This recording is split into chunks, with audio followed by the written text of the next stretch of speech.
What happened with the park? I wasn't working. My brother was the tour commander that day, and he was working. He was actually working an overtime shift, and they got a call there for a parking garage collapse, or some type of collapse, and and he pulls in, and he had. The truck was pulling in right behind him, and that was a very large scale incident, other than a fire. And what happened was 3 levels of a parking garage pancake collapsed because of a design flaw with this building. It was a fairly newer high-rise building, and as you pulled in front of the main entrance, there were parking levels below, but they didn't have drainage in the flower beds or in that area. So it was. Go ahead, Chief. I'm sorry. Go ahead. No, and what happened was the water built up, deteriorated the concrete, and I guess it reached its weight limit and deterioration, and it pancake collapsed. Yeah. And how there was nobody in there with the population of that building. It's 18-story building, big,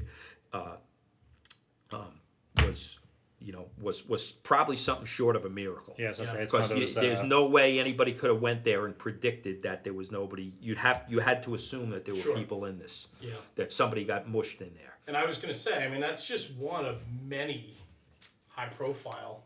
But without that UAC program, right. Without our members training, and also having members of the department that were on Task Force 1, New Jersey Task Force 1, and having that lines of communication open, enabled us to much more effectively handle that operation. They had every UAC rescue there committed. I have some pictures of it, and they ended up being a full department recall.